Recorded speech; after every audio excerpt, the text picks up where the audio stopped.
Acalme-se, espere, aquiete-se e deixe Deus trazer a sua libertação. Eu sei no meu coração que há milhares assistindo que precisam dessa palavra para hoje.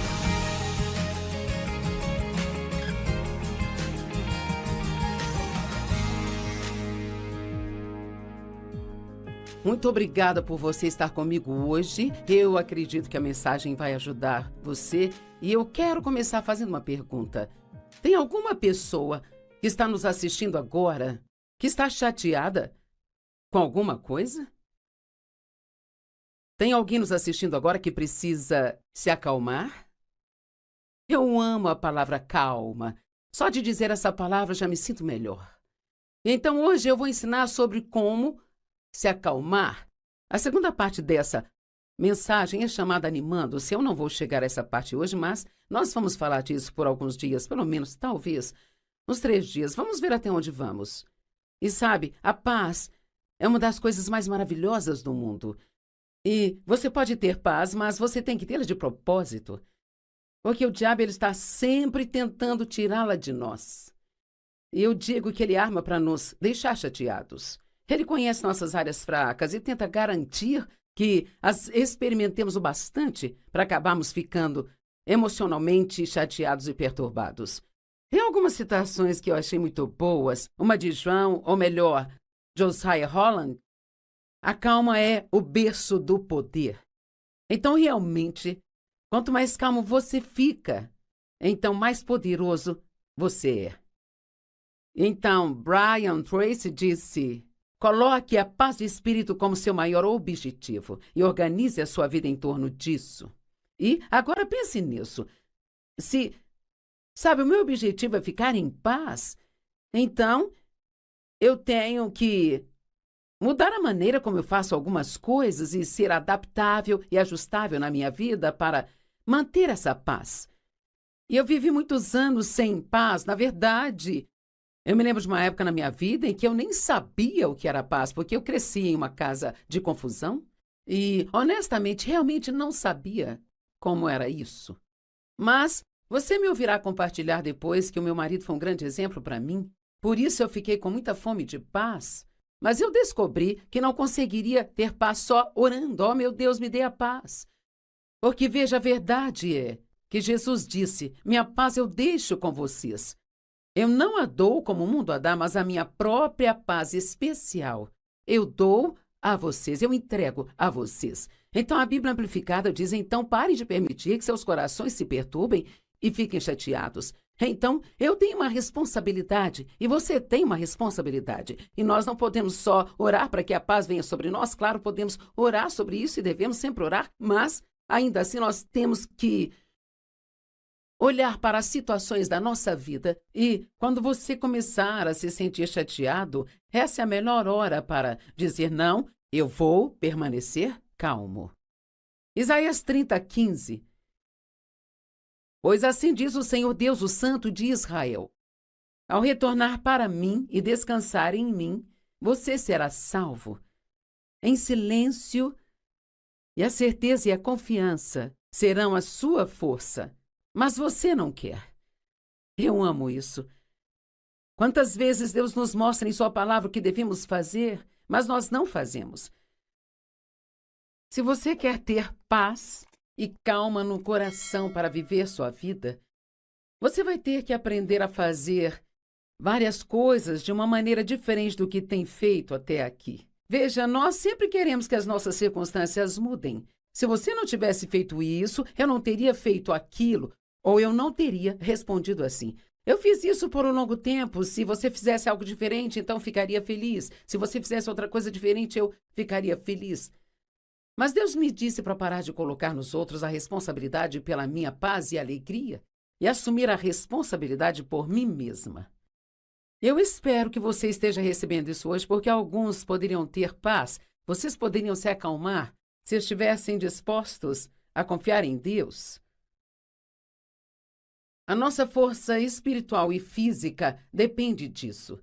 Sabia que ficar chateado e ficar realmente emocionalmente chateado é um trabalho duro? É absolutamente muito cansativo. E é muito mais fácil não ficar chateado do que ficar chateado e tentar se acalmar. Quando estamos chateados, esse é o pior momento do mundo para tomar decisões. Nós falamos coisas que não deveríamos falar, fazemos coisas que não deveríamos fazer. Não é uma boa hora para tomar decisões. A Bíblia nos diz que nós não devemos nos intimidar com nada, mas se permanecermos calmos. Agora ouça, se permanecermos calmos, este é um sinal para o diabo de que ele não pode nos controlar e de que ele vai perder esta batalha. E este é um sinal para Deus vir até nós e nos libertar. Aqui está uma escritura, Filipenses 1, 28 e 29. Diz, e nem por um momento se assustem ou se intimidem por nada vindo de seus oponentes e adversários, pois tal constância e destemor será um sinal claro, uma prova e um selo para ele, seu inimigo, o diabo, de sua iminente destruição. Veja quando uma pessoa tem circunstâncias que deveriam perturbá-la, mas ela se mantém calma. Este é um sinal para o diabo de que ele não pode nos controlar e que ele vai perder a batalha. Mas é um símbolo certo e uma evidência de sua libertação e salvação. E isto vem de Deus. Eu amo essa escritura. Fiquem calmos. Calma. É uma palavra linda. Você pode se sentar numa cadeira e fechar os olhos e dizer, calma. E é uma sensação tão boa. Versículo 29. Pois para vocês foi concedido o privilégio de não somente crer, aderir, confiar e se apoiar nele, mas também de sofrer pelo seu nome. Uau! Muitas vezes lemos o versículo 28 e nem nos incomodamos com 29, porque ninguém quer falar de sofrimento, sabe? Mas às vezes, a fim de permanecer calmo, vamos dizer, por exemplo, que talvez você não tenha a última palavra em uma discussão. Ou talvez você tenha que deixar alguém pensar que você está errado quando tem certeza que está certo. Mas, sabe, se você continuar indo e vindo, isso vai causar um argumento que vai gerar conflitos e, assim, é melhor que você apenas deixe que eles pensem o que quiserem pensar e confiar em Deus. Que se você precisar mostrar que está certo, que o próprio Deus cuidará disso. E dessa forma você pode se manter calmo, mas você poderá sofrer um pouco durante esse processo. E quando eu digo sofrer, eu quero dizer na carne. A sua carne tem sentimentos. E se você não consegue do seu jeito, sua carne sofre. Teve muitos anos na minha vida onde, se não fosse do meu jeito, eu ficava chateada e falava coisas que eu não deveria falar ou não falava nada e eu agia tolamente. Bem, agora, hoje eu já não quero mais isso, sabe? Eu prefiro apenas me adaptar àquela situação, ao invés de ficar chateada. Estou comprometida em permanecer calma e ser pacífica, mas isso não significa que minha carne ama isso. Às vezes, sabe, eu sofro na carne para fazer aquilo que Deus quer que eu faça. Quando nós temos um problema, nós geralmente é como se houvesse um pequeno demônio sentado em nossos ombros dizendo o que você vai fazer, o que você vai fazer, o que você vai fazer, o que vai fazer. Porque sempre achamos que temos que fazer alguma coisa. E, sim, tem algumas coisas que devemos fazer. Em Efésios 6, acho que verso 12 ou 13, diz, tendo feito tudo o que a crise demanda, permaneça firmemente em seu lugar. Então, tem coisas que Deus quer que nós façamos, mas precisamos saber quais são essas coisas antes de começarmos a fazer outras coisas. Você pode fazer algo que outra pessoa faz e aquilo pode não funcionar para você, sabe? Porque nós precisamos ter a direção de Deus e a única maneira de conseguir isso é se acalmando e se aquietando para que você possa ter a sensação a respeito da direção que você deve tomar. Salmo 46:10 diz, aquietai-vos e sabei que eu sou Deus. O que isso significa bem? Acho que significa que se nós vamos esperar por Deus, e você verá no minuto que esperar por Deus não é algo passivo, tipo Se nós nos aquietarmos e esperarmos em Deus, então nós vamos ver sua obra milagrosa em nossas vidas. Aquietai-vos e sabei que eu sou Deus. Deixe Deus provar a si mesmo para você. Ao estar disposto a esperar por Ele, em vez de tentar resolver o assunto com suas próprias mãos. Deixe-me dar um exemplo, porque eu acho que alguém precisa disso. Se você está realmente com raiva de alguém agora, e você está planejando maneiras como pode se vingar, por que você não toma a decisão agora de que, em vez de fazer isso, então você vai deixar para lá e que você vai perdoar as pessoas? E o perdão não é um sentimento, é sobre como você decide tratar alguém. E você vai orar por essas pessoas, e então Deus poderá entrar e cuidar da situação. Deus é o nosso vingador. Ele é o único que pode transformar as coisas erradas em certas em nossas vidas. Se você ficar com raiva o dia inteiro, se você está com raiva e ficar com raiva, só vai te ferir, isso não vai ferir a outra pessoa de quem você está com raiva, mas somente a você. Antes de fazer mais alguma coisa, devemos esperar. Sempre digo, espere as emoções diminuírem antes de você decidir. Deixe-me repetir. Espere as emoções diminuírem antes que você decida. Porque, às vezes, se as suas emoções estiverem assim, só de você se aquietar, elas começarão a se acalmar. E você pode ter emoções que são muito empolgantes, ou aquelas emoções que são extremamente deprimentes, e qualquer uma delas pode nos colocar em apuros. Bem, Joyce, por que ficar realmente animado me colocaria em apuros? Porque, às vezes, quando você está muito empolgado, você faz coisas que normalmente não faria. Você faz coisas das quais se arrepende mais tarde. Vou te dar um exemplo da minha própria vida. Sabe, as mulheres geralmente gostam de fazer compras e isso é algo que aconteceu há muitos anos atrás. Eu tinha um pouco de dinheiro guardado, não era uma quantia tremenda, mas eu tinha um pouco de dinheiro guardado, digamos que eram uns $200. Eu não me lembro exatamente, mas não era muito. E eu queria um relógio novo, mas eu gosto de coisas que brilham, reluzem. E eu nem uso relógio hoje, mas naquela época não tínhamos esses celulares que mostram as horas o tempo todo, então eu queria um relógio novo, mas eu queria algo que fosse muito bonito. Então, estávamos no shopping, nós fomos a uma joalheria e com certeza eles tinham um relógio maravilhoso, todo cheio de strass nele.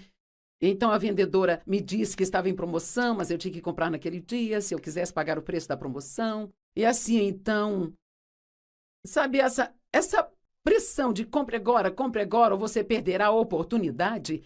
Esta é uma parte das táticas do inimigo para nos fazer agir sem realmente pensar sobre o que nós estamos fazendo. Mas eu já havia aprendido algumas coisas até então, como esta que estou te ensinando sobre a importância de esperar, porque aquilo ia levar quase todo o dinheiro que eu tinha economizado. Então a vendedora me pressionou um pouco mais e disse: se você levar hoje, vou te dar um desconto extra de 10%. Ao meu pai, minhas emoções ficaram lá em cima. Não sei se já reparou ou não, mas toda vez que você vê uma peça de joia numa caixinha lá na loja, ela sempre parece mais bonita do que quando chegamos em casa. Finalmente entendi o que é, sabe? É a iluminação que eles colocam sobre ela na loja. Antes de comprar algo assim, tire aquilo da caixa e olhe a iluminação normal para que você possa ver o que realmente é. Mas, de qualquer forma, eu já tinha aprendido algumas coisas, então decidi que eu iria dar uma voltinha e pensar mais naquilo. Então, eu estava andando para lá e para cá no shopping, e eis que de repente eu vi uma roupa em uma vitrine que eu realmente gostei. Ela era acinturada e ela descia, se abrindo, e era muito, muito linda. Então eu decidi experimentar, e esse foi o meu erro. Eu experimentei e aquele vestido ficou tão lindo para mim. E o Dave amou e ele disse: você deve comprá-lo. Mas ele também levaria todo o meu dinheiro, então agora eu tinha um grande problema. Eu não podia comprar o relógio e a roupa, eu tinha que decidir qual deles queria. E mais uma vez eu disse: eu vou dar uma volta, pensar sobre isso, eu voltarei depois. Então eu dei outra volta por um tempo. Sei que você está ansioso para saber qual deles eu comprei. Sabe o que acabou acontecendo? Eu pensei, mais do que eu quero aquele relógio ou a roupa, eu quero ficar com o meu dinheiro. Porque eu gostaria de ter algum dinheiro para que, se eu quisesse levar alguém para almoçar ou se quisesse comprar um presentinho para alguém, eu poderia. E então eu decidi, eu não vou levar nenhum dos dois. Bem, no devido tempo, Deus me proveu ambos. O Dave, na verdade, acabou comprando a roupa para mim um pouco depois. Eu não me lembro como eu ganhei o relógio, mas eventualmente eu ganhei. Deus me deu os dois presentes porque eu esperei e não agi emocionalmente. Dê a Deus uma oportunidade de guiá-lo. Separe um pouco de tempo para esperar. Em Êxodo 14, versos 9 a 15, a Bíblia diz: os egípcios, todos os cavalos e carruagens do faraó, cavaleiros e tropas, perseguiram os israelitas e os encurralaram, enquanto acampavam perto do mar. Agora, você sabe que os israelitas estavam implorando a Deus há um longo tempo para tirá-los do Egito, onde eles eram escravos. E assim, eventualmente, Deus levantou Moisés para tirá-los de lá. Mas a primeira coisa que aconteceu quando eles foram tirados do Egito foi que se encontraram numa situação muito difícil. Estavam presos entre o Mar Vermelho e o exército egípcio que estava atrás deles. Então, eles definitivamente estavam entre a cruz e a espada. Não havia boas opções, e quando o faraó se aproximou, os israelitas olharam para o alto, e lá estavam os egípcios marchando atrás deles e ficaram aterrorizados, e eles clamaram ao Senhor e ficaram chateados. Eles disseram a Moisés, eu amo isso, é como quando ficamos chateados, começamos a culpar os outros pelos nossos problemas. Disseram a Moisés, era por não haver sepulturas no Egito que você nos trouxe para o deserto para morrer? O que você fez conosco ao nos tirar do Egito? Bem, eram eles que queriam sair de lá. Mas então agora, de repente, tudo é culpa de Moisés. Nós não te dissemos no Egito, deixe-nos em paz? E nós vamos servir aos egípcios? Teria sido melhor para nós servir aos egípcios do que morrer aqui, nesse deserto. Então eles disseram isso a Moisés. Certamente esqueceram, porque eles definitivamente queriam sair de lá quando partiram. Então Moisés respondeu ao povo, não tenham medo e permaneçam firmes. E eu vou mudar isso, não tenham medo, acalmem-se. Eu quero dizer isso para você, não tenha medo, tenha calma. Deus te ama, Ele tem um plano para a sua libertação, Ele tem um tempo para a sua libertação. E Deus, Ele vai cuidar de você, se você confiar nele para isso. E se Ele te mostrar algo para fazer, então faça. Mas não comece a fazer um monte de coisas e dizer um monte de coisas apenas por estar chateado com alguma coisa, sabe? Não tenham medo. Fiquem firmes ou acalmem-se e vocês verão a libertação que o Senhor trará para vocês hoje. Os egípcios que vocês veem hoje, vocês nunca mais verão. O Senhor lutará por vocês e vocês só precisam ficar parados. Uau! Não seria maravilhoso se você ligasse sua TV hoje somente para me ouvir dizer: acalme-se, espere, aquiete-se e deixe Deus trazer a sua libertação. Eu sei no meu coração que há milhares nos assistindo e vocês precisam dessa palavra para hoje. Acalme-se, aquiete-se, espere em Deus e Ele trará a sua libertação da maneira certa, no tempo certo. O Senhor lutará por você e tudo que você precisa fazer é se aquietar. E então o Senhor disse a Moisés: por que clamas a mim? Diga ao povo de Israel para que marchem. Muitas vezes, quando temos problemas, ficamos com tanto medo que ficamos congelados de medo e simplesmente não fazemos nada. Eu quero te encorajar. E não importa o quão grande seja o problema que você tem agora, se você quer fazer algo, continue fazendo o que sabe que é certo. Continue estudando a palavra. Continue ajudando outras pessoas. Continue indo à igreja. Cumpra com seus compromissos. Não fique deprimido nem cheio de autopiedade. E não fique sentado aí pensando no seu problema, pensando no problema, pensando no problema, pensando nele. E nem pegue o telefone e fique falando sobre isso, falando sobre isso. Quando você tem um problema, quanto mais você pensa nele, fala nele, mais chateado você fica. Todo mundo fica chateado se ficar sentado pensando em seus problemas. Quando estamos chateados, falamos coisas erradas e fazemos coisas erradas. Digamos que se você mover e agir emocionalmente, isso nunca, coloque aí com letras maiúsculas, isso não resolve o nosso problema. O que significa esperar em Deus?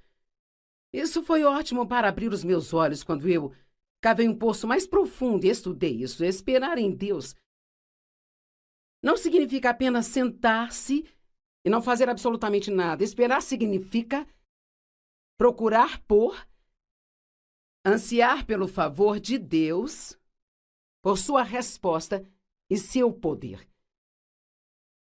Bem, ser esperançoso significa que você está esperando que Deus apareça a qualquer momento e faça o que você precisa que seja feito na sua vida. Esperar em Deus não é ser passivo? E talvez pode até ser no sentido de tomar medidas físicas, mas no espiritual, você é muito ativo e você confia em Deus e você diz, eu sei que você vai cuidar de mim, eu sei que você vai fazer o que é certo, eu acredito que você aparecerá a qualquer momento e consertará a situação. É uma atividade espiritual em vez de ser uma atividade carnal, sabe?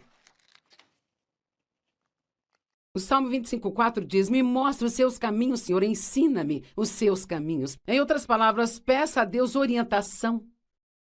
Tiago 4:2 diz, você não tem porque não pede. Se você tem um problema agora e não sabe o que fazer, em vez de apenas dizer, ó Deus, eu não sei o que fazer, peça-lhe para te mostrar o que fazer.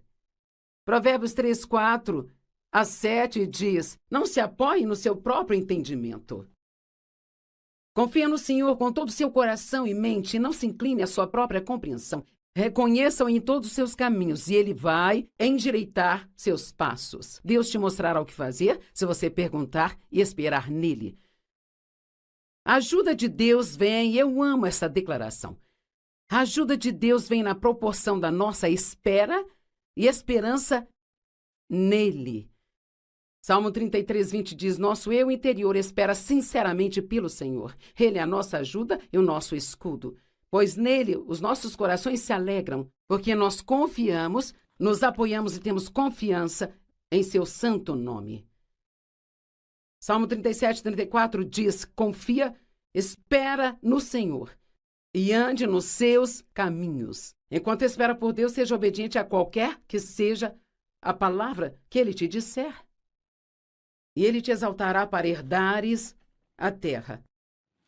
Deus guiou os israelitas por todo o caminho no deserto, para a terra prometida. Mas, honestamente, eles esperaram e demoraram muito mais do que deveria, porque eles ficavam resmungando, reclamando e murmurando enquanto estavam lá. Mas muitos atrasos são atrasos divinos. E eles não estavam prontos para entrar na terra da promessa ainda. E talvez alguns de vocês, eu sei porque foi o meu caso, talvez alguns de vocês estão pedindo algo a Deus, mas vai demorar um pouco. Ele até quer te dar, está no seu plano, mas ele tem algo preparado para você. E agora ele tem que te preparar para isso. Às vezes não somos espiritualmente maduros o bastante para lidar com as coisas que Deus quer nos dar. Em Isaías 26:3 diz que ele guardará e manterá em perfeita e constante paz aquele cuja mente permanece em ti. Mantenha sua mente longe dos problemas. Numa manhã eu estava começando meu momento com Deus, eu estava pensando em todos os meus problemas, pensando nos problemas. E o Senhor falou comigo e disse, você vai ficar aí com seus problemas ou você vai ter comunhão comigo? Não cometa o erro que eu estava cometendo. Passe tempo com Deus. Isso vai fortalecer você e permitir que você ouça a voz de Deus.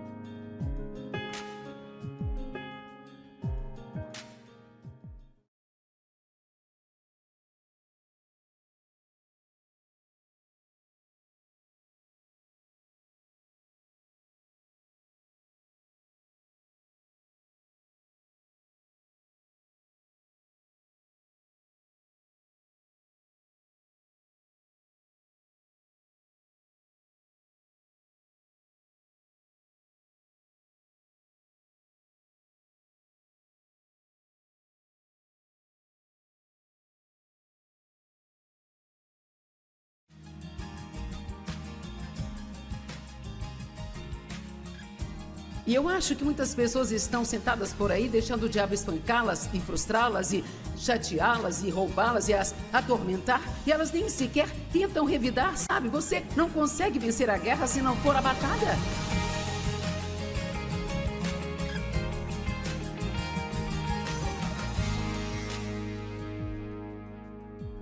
Nesta manhã quero começar falando com você sobre 7 maneiras com as quais o diabo engana as pessoas. Porque você precisa entender que o diabo, ele é um mentiroso, ele é o pai da mentira. Ele não sabe fazer nada além de mentir e engano. Significa acreditar em uma mentira. Então, se dissermos aquela pessoa foi enganada, isso significa que ela estava acreditando em algo que não era verdade. Mas aquilo se tornou sua realidade porque ela acreditou naquilo. Você entende que tudo que você acredita se torna sua realidade, mesmo que não seja verdade? Você pode acreditar que alguém não gosta de você? E você passa por todo aquele tormento que passaria se a pessoa realmente não gostasse de você? E talvez essa pessoa nunca tenha tido pensamento ruim sobre você e sua vida. Talvez ela nem sequer pense em você. Certo? Às vezes achamos que todo mundo pensa em nós o tempo todo, no que estamos fazendo, no que estamos usando. Muitas vezes você é a última coisa na cabeça deles. Deixe-me dizer isso para você levar para casa e pensar a respeito disso. Em quantas mentiras você acredita? Eu até me arriscaria a dizer que não há nenhum de nós aqui neste lugar, inclusive eu mesma, que ainda acredita em alguma coisa que não é verdade. Agora você pode pegar e guardar isso e levar para casa. E quando estiver no seu momento com Deus, pedir que Ele revele a você as mentiras nas quais você acredita, porque cada mentira que você acredita representa alguma coisa que o diabo está roubando de você, que Deus quer que você tenha. E todos nós temos uma tendência diferente no nosso ministério, aqueles que são chamados para o ministério e, além de ver pessoas salvas e ajudar pessoas feridas em todo o mundo, eu realmente quero ver as pessoas. Eu quero que os cristãos sejam espiritualmente maduros. Que não sejam bebês a vida toda, sabe? E eu realmente quero ver as pessoas terem aquilo pelo qual Jesus morreu para que elas tenham. Não há nada mais triste do que um cristão sem vitória.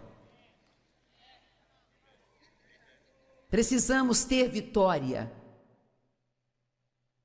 para deixar as outras pessoas famintas e sedentas pelo que nós temos. E a vitória não significa necessariamente que você não terá problemas, é mais sobre você deixar o problema ter você. Então, precisamos conhecer o nosso inimigo. 1 Pedro 5,8 diz: esteja alerta e com a mente sóbria. Veja, a mente é muito importante. Pense no que você está pensando. Da próxima vez que ficar deprimido, tire um momento e pense no que você está pensando. Ou da próxima vez que o diabo te convidar para uma festa de autopiedade e você ficar lá sentado sentindo pena de si mesmo, apenas pergunte a si mesmo: no que eu estou pensando? Você tem pensado no que você não tem, no que as pessoas não fizeram por você, no que você não é? Mas você pode mudar isso simplesmente pensando do jeito que Deus pensa. E a maneira como Ele pensa está escrita neste livro. Esse é o seu manual, viu? Ok? Quanto mais você conhece sobre isso, eu sou tão grata pelo que eu sei. E eu estou há 43 anos nisso, então, naturalmente, sei um pouco mais hoje, mas eu entendi da maneira que você entende, um dia de cada vez, um ano de cada vez, recusando-me a desistir. Apenas pense, daqui a 5 anos, o que você vai saber que você não sabe hoje? E o diabo não quer que você saiba de nada. Ele fará tudo o que puder para evitar que você receba conhecimento. O vosso inimigo, o diabo, anda ao derredor como um leão rugindo à procura de alguém a quem ele possa devorar. Ok, agora diga, não serei eu. Satanás já foi um lindo, magnífico arcanjo. Ele era responsável pelo louvor. Na verdade, parece que o seu corpo era todo feito de instrumentos musicais. Então, de todas as formas que ele se movia, ele fazia um som. Um arcanjo, existem milhares de arcanjos, eles estão acima dos outros anjos. Mas ele ficou tão cheio de si que se rebelou contra Deus e disse: eu levantarei o meu trono acima do trono de Deus. Bem, sabe, isso não funcionou. Para o diabo não vai funcionar para nenhum de nós. Ou é do jeito de Deus, ou de jeito nenhum. Então, resumindo a história, ele acabou sendo expulso do céu com um terço dos anjos que o seguiram, e ele agora está aqui na terra, desde então, tentando se vingar de Deus, tentando fazer mal aos filhos de Deus. Sabe, como um pai, dói muito ver os seus filhos sofrerem mais do que se você mesmo sofresse. E assim, então, Deus proveu um caminho para nós não ficamos sem ajuda, sabe? E o que nós precisamos entender é que foi dada a cada um de nós a autoridade sobre o diabo.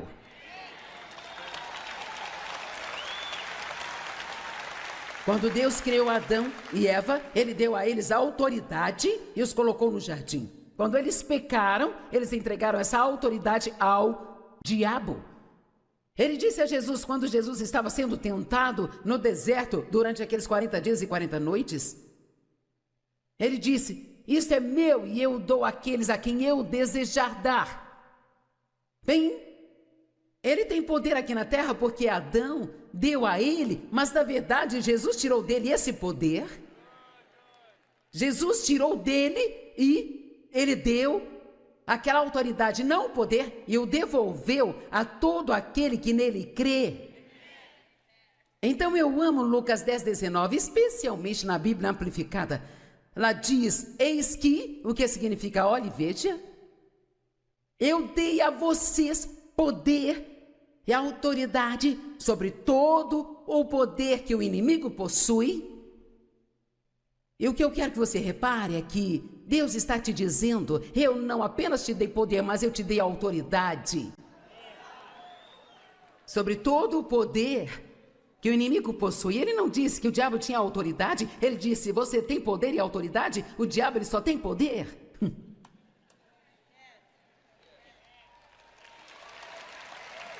Quando você tem autoridade, é algo maravilhoso, mas não adianta nada se você não usá-la.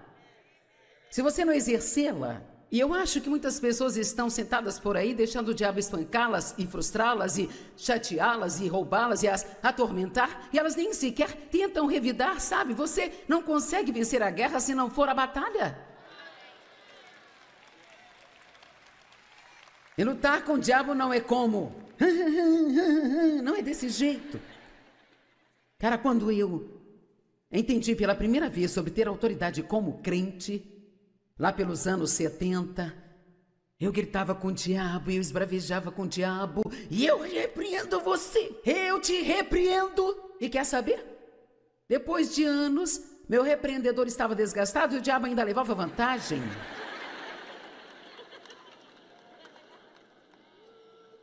Sabe o que realmente significa resistir ao diabo? Ele fugirá. E é nisso que eu acredito. Acho que significa que quando você tem um problema, resistir ao diabo não significa resistir ao problema, significa resistir a agir como o diabo enquanto você tem o problema.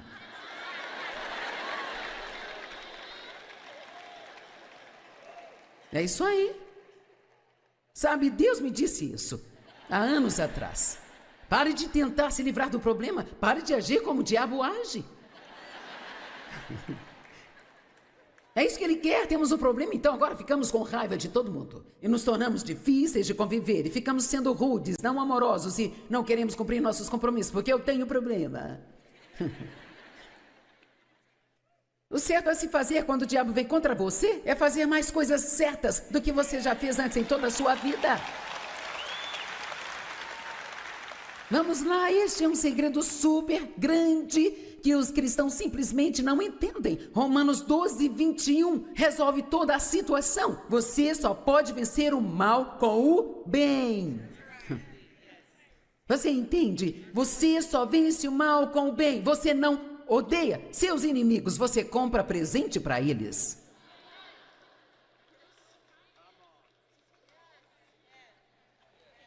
Você entende isso?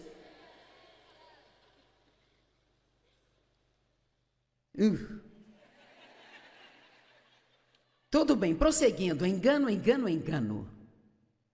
Uma das coisas que o diabo faz é que ele te conta mentiras sobre Deus o tempo todo.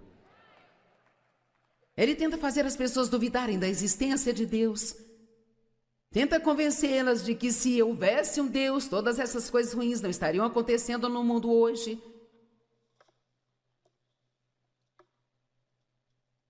Ele tenta convencê-las de que elas não foram criadas por Deus, mas que na verdade é o resultado de um acidente cósmico que ocorreu há milhões de anos atrás e que seu parente mais próximo é o macaco.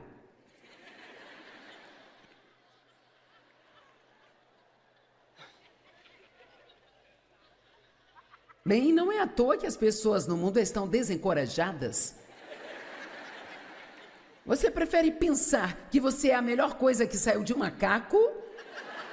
Ou que Deus te criou com as suas próprias mãos no ventre da sua mãe e que Ele tem um plano e um propósito para você e que Ele te ama?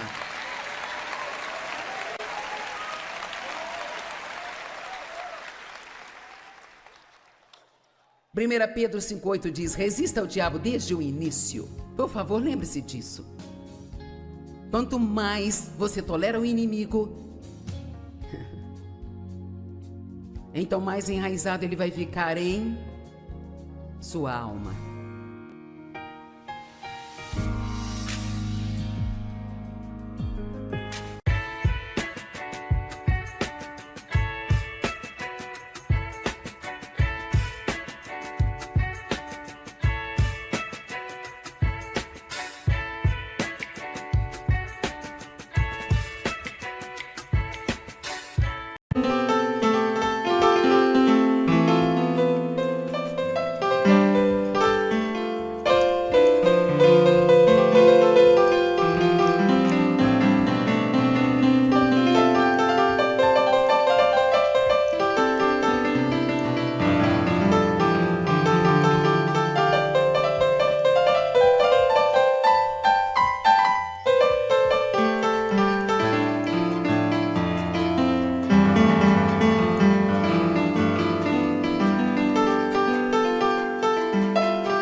Obrigada por se juntar a nós hoje no Desfrutando a Vida Diária.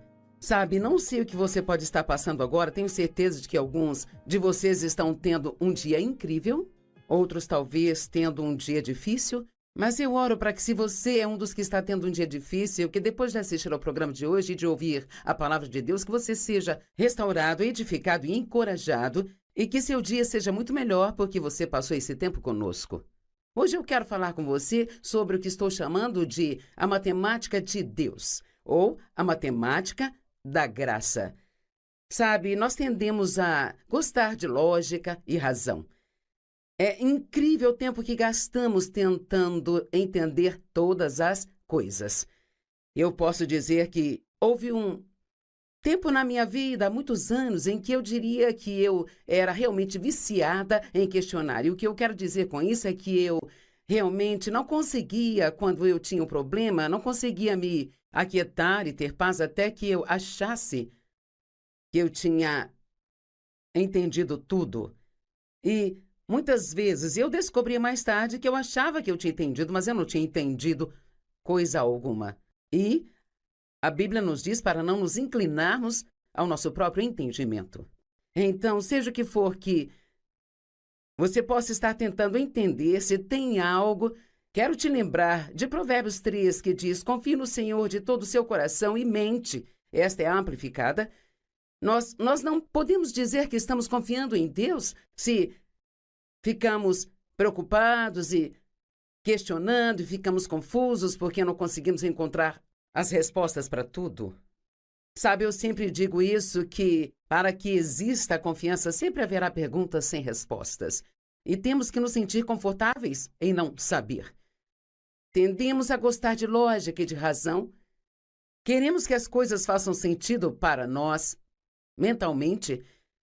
Mas a graça de Deus, que eu vou dizer em um minuto o que é, caso você ainda não saiba, mas a graça de Deus, ela é totalmente ilógica e irracional. E o que você quer dizer com irracional? Eu quero dizer, é tão bom que nós não conseguimos entender, porque graça é Deus fazendo coisas boas, maravilhosas, incríveis para pessoas que não merecem. E dizem que a graça e a riqueza de Deus às custas de Cristo, isso é absolutamente verdadeiro, sabe? Por causa daquilo que Jesus fez na cruz, nós temos o benefício de tudo que Ele conquistou.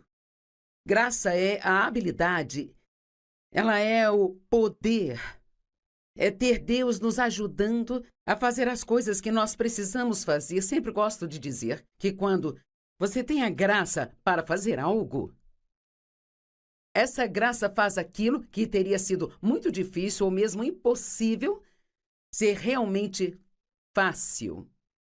A graça de Deus é absolutamente maravilhosa, mas ela é totalmente irracional. Em Efésios 2:7, a Bíblia diz: Ele fez isso para que possa demonstrar claramente, através dos tempos vindouros, o imensurável não pode ser medido, é tão grande que não pode ser medido.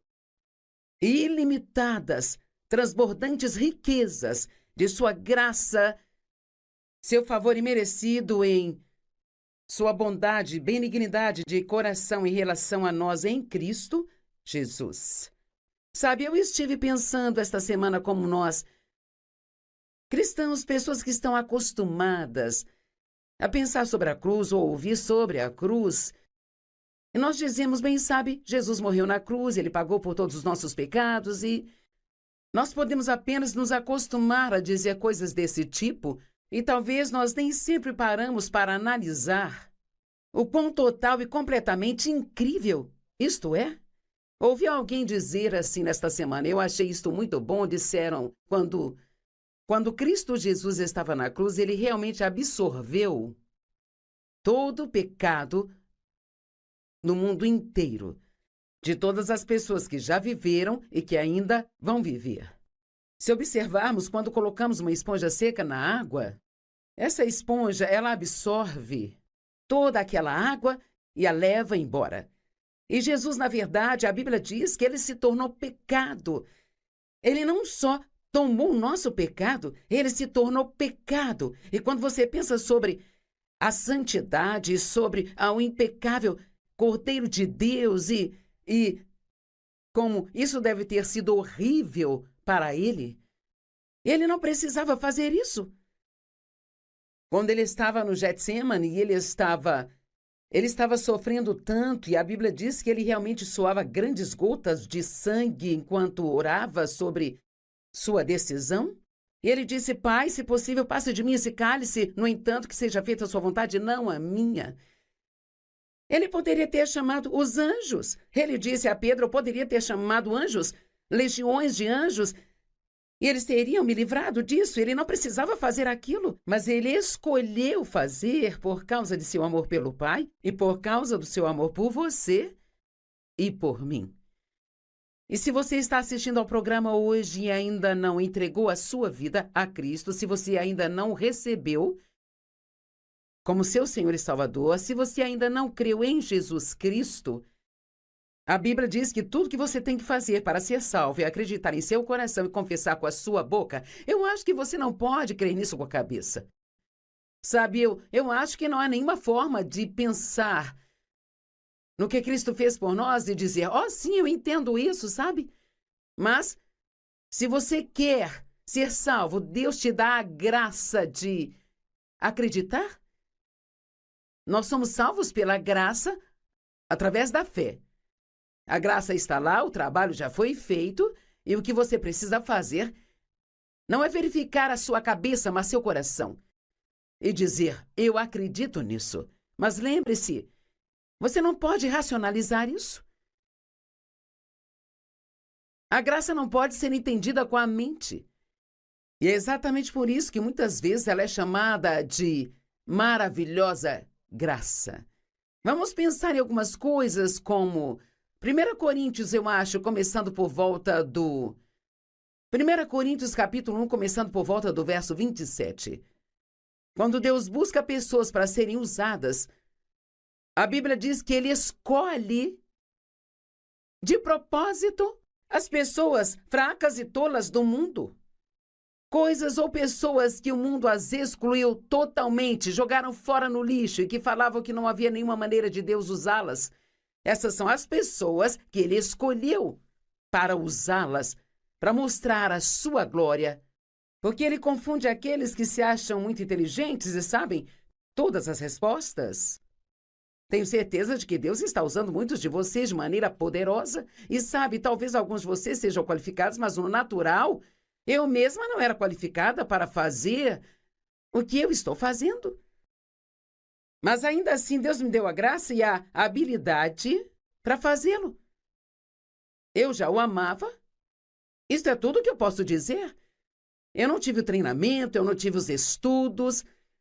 As pessoas me diziam que eu não tinha personalidade, nem a voz certa.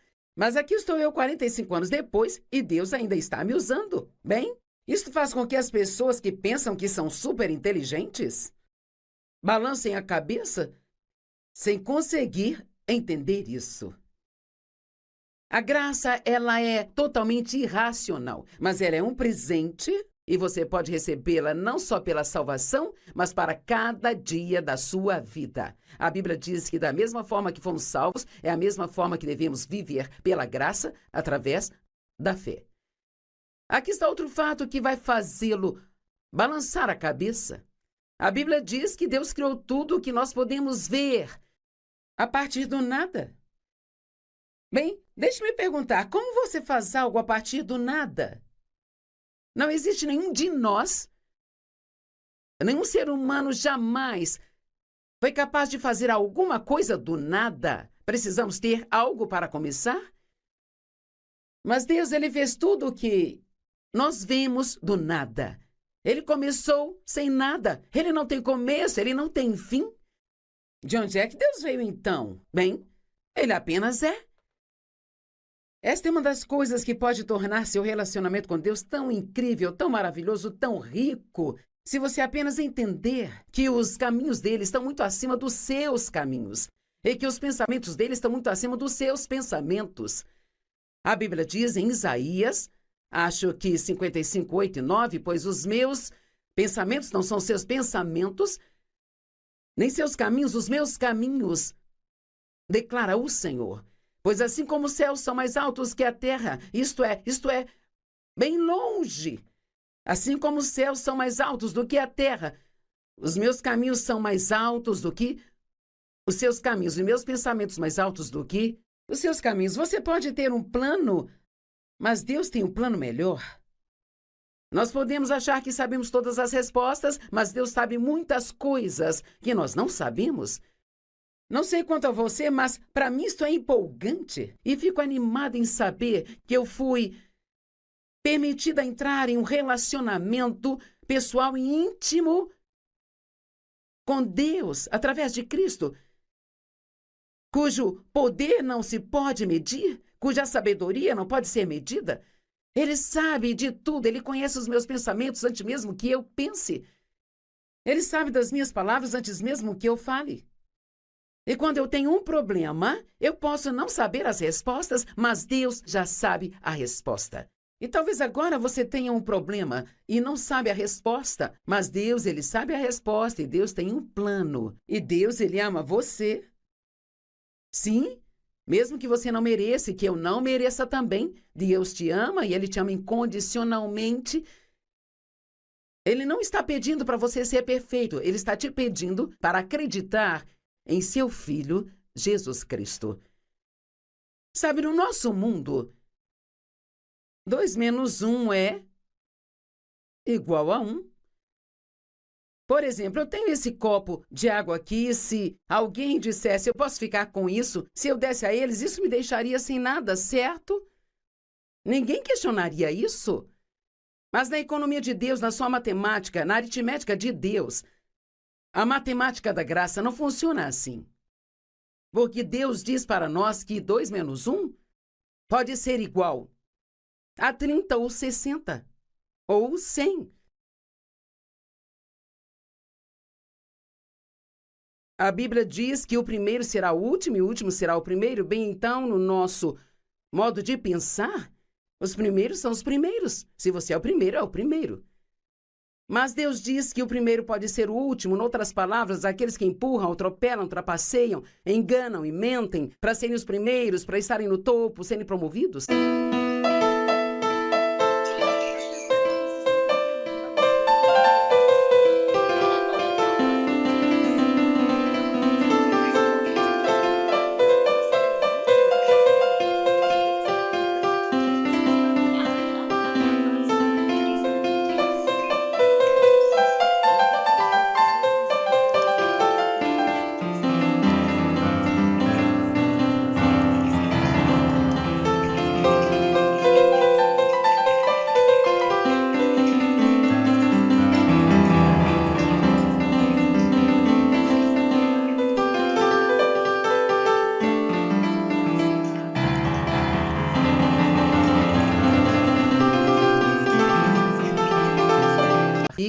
Pensar de si mesmo mais do que deveria, pensar que você é melhor do que outras pessoas, tentar se colocar acima delas. A Bíblia diz que as pessoas que fazem isso acabarão sendo humilhadas. Mas se você se humilhar, a Bíblia diz, humilhai-vos debaixo da poderosa mão de Deus, e no devido tempo ele te exaltará. E eu já tenho experiência o bastante para saber que Deus me dá a oportunidade de me humilhar. Mas se eu não quiser e não fizer isso, ele mesmo fará por mim. E deixe-me te dizer, é muito mais confortável fazer isso por conta própria do que ter Deus fazendo isso por você. Humilhar significa se colocar abaixo.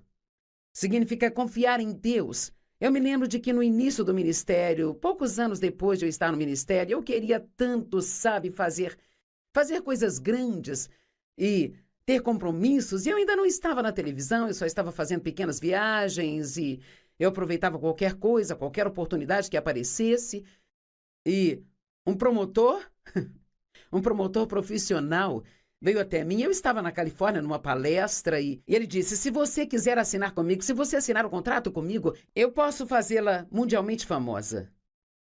Eu consigo arranjar vários tipos de palestras, consigo arranjar muitas oportunidades para você. Mas eu sabia lá no fundo que aquilo era errado. Eu sabia que a verdadeira promoção vem de Deus. Mas, oh meu Deus, fiquei tão tentada a aceitar a oferta daquele homem. Eu me lembro que o David tinha ido a algum lugar naquela tarde, eu me lembro de estar deitada na minha cama no quarto de hotel e só orava, chorava e dizia a Deus: o Senhor sabe o quanto eu quero uma oportunidade de pregar para mais pessoas. Mas eu não posso fazer isso. Eu não vou seguir o caminho do mundo e se o Senhor não me promover, então nunca serei promovida. Bem, quer saber, isto funcionou, eu esperei em Deus e quando o tempo de Deus chegou, Ele fez o que somente Deus poderia fazer. Eu quero te encorajar. Não comprometa a sua moral para subir na vida. Talvez você trabalhe numa área, numa empresa e você quer ser promovido, quer ter um escritório com seu nome na porta, sabe? Você quer ser bem visto, talvez esteja no ramo da atuação ou na indústria do cinema ou na indústria da música e você quer ser promovido, quer ser reconhecido e se alguém diz para você, se você fizer isso, eu posso te ajudar, mas o que querem que você faça não é algo correto nem está de acordo com a palavra de Deus? Quer saber? Não se permita ser tentado. Porque isso pode parecer por um tempo ser algo bom, que vai funcionar, sabe? Mas no final, e quer saber, o final sempre chega. A Bíblia diz em Romanos 14 que vai chegar a hora em que todos nós prestaremos contas diante de Deus. Eu te digo que no nosso mundo de hoje, na nossa sociedade, há muito comprometimento. Tantos cristãos que deixaram a sua luz enfraquecer e temos um trabalho para fazer para Deus. Ele disse, sejam estrelas cintilantes, brilhando em um mundo escuro. Você é a luz que deveria brilhar na escuridão. Nós precisamos confiar em Deus e deixar que Ele nos promova, porque só Ele pode fazer do modo certo. Deixe-me falar com você sobre o que a Bíblia diz sobre ofertar seu dinheiro, sobre ofertar seu tempo, sobre ajudar as outras pessoas, servir as outras pessoas, sobre ofertar e ajudar aos missionários, dar aos pobres. Sabe, antes de tudo, é preciso entender que ofertar faz parte do estilo de vida de um cristão. Isso é exatamente o que fazemos, pois Deus amou o mundo de tal maneira que Ele deu seu Filho unigênito. Ele não deu aquilo que sobrou, Ele deu o seu único filho, Ele deu o seu melhor, para que pudéssemos ser salvos. E Deus quer que sejamos ofertantes, não porque Ele precisa do nosso dinheiro, ou porque Ele precisa do que podemos dar, mas porque algo maravilhoso acontece dentro de você quando você oferta. Pessoas pequenas, limitadas e egocêntricas, que só pensam em si mesmas, que só conseguem viver para si mesmas, são as pessoas mais infelizes do planeta. Na minha opinião, acho que a generosidade é uma das melhores coisas que você pode desenvolver na sua vida. Não viva para receber, viva para dar. E lembre-se que a matemática de Deus é diferente da do mundo. No mundo, se você der, você perde. Mas no reino de Deus, se você ofertar com o coração correto, porque você ama Deus e quer ajudar a alguém, então você vai acabar com mais do que tinha antes de ofertar. Veja, é irracional. Isso não faz sentido, mas, cara, isso funciona. Malaquias 3:10. Trazei todos os dízimos à casa do tesouro. Dízimo é 10% de toda a sua renda, para que haja mantimento em minha casa. Então, para onde você leva o seu dízimo? Você leva para a casa de Deus, para que haja mantimento na minha casa. Você leva o dízimo para onde você vai ser alimentado e onde outras pessoas podem ser alimentadas. E assim façam prova de mim, isso é muito interessante. E não tem muitos lugares na Bíblia onde Deus diz, vá em frente, eu te desafio, prova-me, me testa e você vai ver funcionar. E assim façam prova de mim, diz o Senhor dos Exércitos. Se eu não vos abrir, meu Deus, ouça isso, se eu não abrir as janelas do céu sobre vocês e derramar uma bênção tão grande que vocês não poderão contê-la. O que significa não poder contê-la? Significa que mentalmente você não consegue acreditar. Você não consegue acreditar no quanto Deus tem sido bom para você, não consegue acreditar no que Ele está fazendo em sua vida. Entenda, por favor, Deus não precisa do seu dinheiro.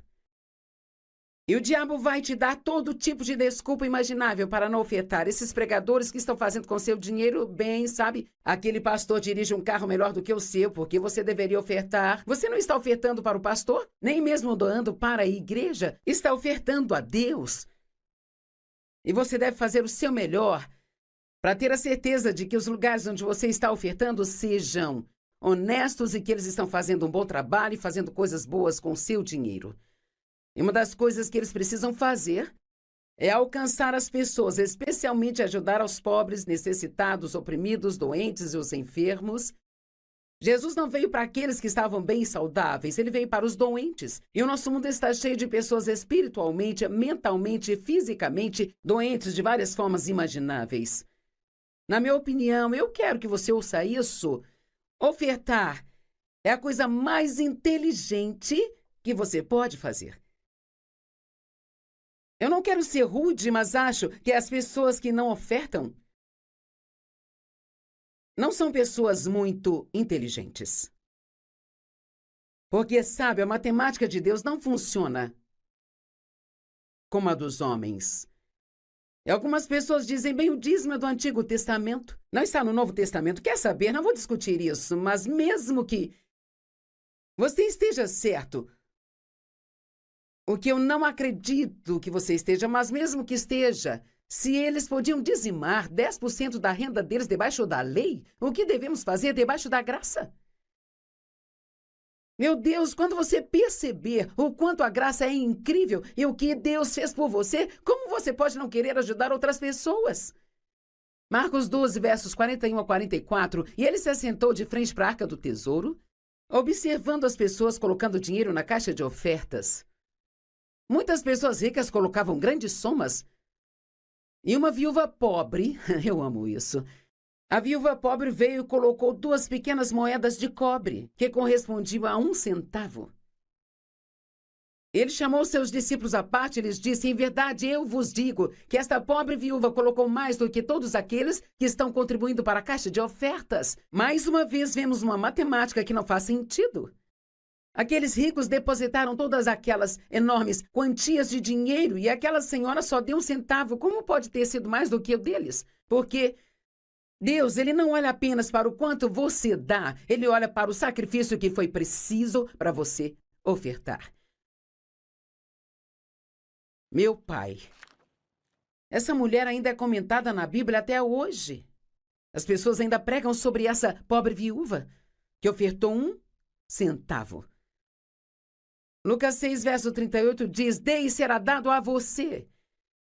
Boa medida, recalcada, sacudida, transbordante, será dada a você. Pois com a mesma medida que você medir, você também será medido de volta. Provérbios 11, 24. Uma pessoa que dá livremente torna-se ainda mais rica. O outro que retém o que ele deve dar irá sofrer perdas. A matemática de Deus de novo. Atos 20, 35. Para que em todas as coisas eu lhes mostre que trabalhando duro, desta forma devemos ajudar aos fracos. E lembre-se das palavras do Senhor Jesus, de como ele mesmo disse, mais bem-aventurado é dar do que receber. Eu posso me meter na sua vida por 1 minuto e perguntar, o que você tem feito para ajudar outras pessoas? Você está muito atarefado com seus próprios problemas, é só nisso que você pensa, é só disso que você fala com seus amigos o tempo inteiro?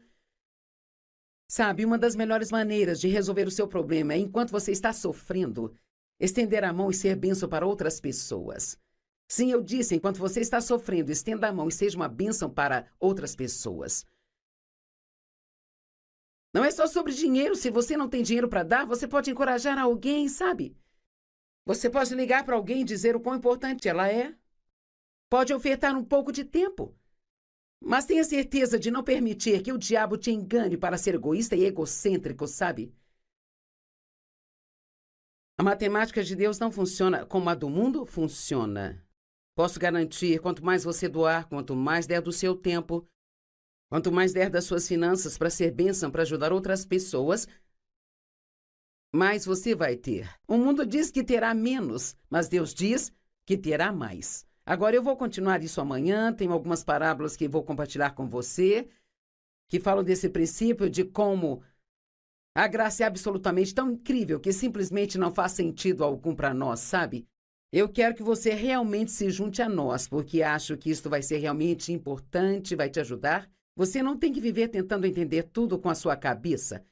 Você pode confiar em Deus e saber que Ele é capaz de lidar com qualquer problema que você tem.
cố gắng nhớ tất những lời nhớ.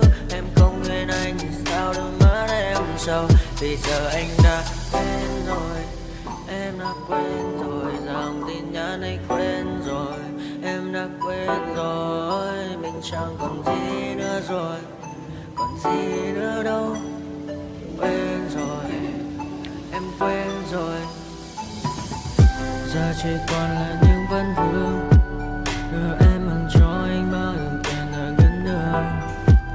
Giờ chỉ là những cô đơn lang thang một chiều vắng.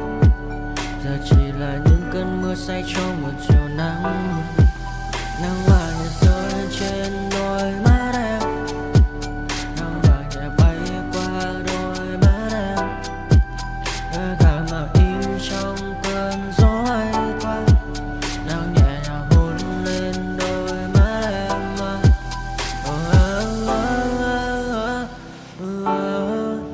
Em đã dần quên rồi, quên rồi, em đã dần quên rồi. Ngày mình từng có đôi, từng quên rồi. Ta đã cùng đi qua bao cảm xúc, đi qua những cung bậc tình yêu. Ta chẳng thể giữ lấy nhau một phút, thế nhưng mà trên đời cướp một thu. Giờ đã có những thứ anh ấy cũng chẳng thật mình, em chẳng còn giữ để lại sự duyên tình. Bây giờ chúng ta chỉ đơn làng, giờ em đi theo ai cũng vẫn bang. Giờ Ta hứa một đời sẽ mãi ở bên, dấu trong đôi mắt em bây giờ là những giọt buồn rối ren. Và đã có những cố gắng anh đem vào sâu nơi trái tim, để lòng này em ở đây cất bước ra đi. Một chiều hoàng hôn em mang mình